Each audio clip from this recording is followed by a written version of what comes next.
Il est 15h à Goma, 1h de moins dans la capitale congolaise. Bienvenue dans notre bulletin d'information de 15h à l'Aïd. Une accalmie relative règne ce lundi dans le village de Remeka et Bukumbiriri. Après de violents affrontements dimanche matin entre les rebelles du M23 et des groupes armés locaux. Les combats qui ont éclaté entre minuit et 8h du matin ont eu lieu dans les groupements d'Oufamandu 1er et des Kibabi, provoquant un déplacement massif de la population. Des témoins rapportent que des mouvements de retour progressif des habitants ont été observés dimanche soir. Les villages de Remeka et Bukumbiriri restent à ce stade sous le contrôle des groupes Wazalendo. Jean Bamani Sasaidi, ancien gouverneur de l'Ituri et président du comité d'organisation d'Expo Béton, appelle à une réforme de la forme politico-administrative de Kinshasa pour lutter contre les embouteillages et les catastrophes naturelles.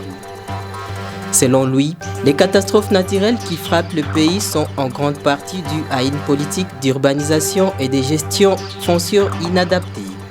Dans une interview accordée à Radio Okapi, il a insisté sur la nécessité de respecter les normes dans la construction des infrastructures et de sensibiliser la population sur l'aménagement du territoire.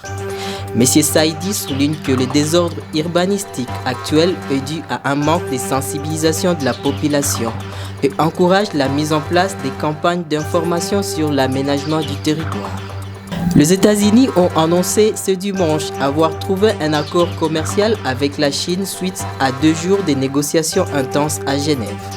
Cette avancée, saluée par les États-Unis, ouvre la voie à une résolution des tensions tarifaires engagées en mars dernier avec l'annonce de nouveaux tarifs douaniers par le président américain Donald Trump.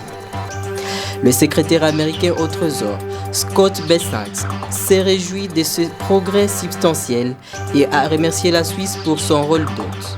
Le président Trump a été tenu informé de discussions. Un afflux massif de réfugiés centrafricains est signalé depuis une semaine dans la localité des Zapai, un territoire d'Ango dans la province de Bazuele en République démocratique du Congo.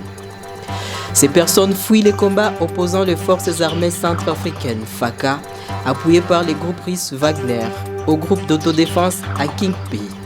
Selon le coordonnateur de la société civile du Congo en territoire d'Ango, 15 195 réfugiés ont déjà été recensés entre le 1er et le 6 mai 2025.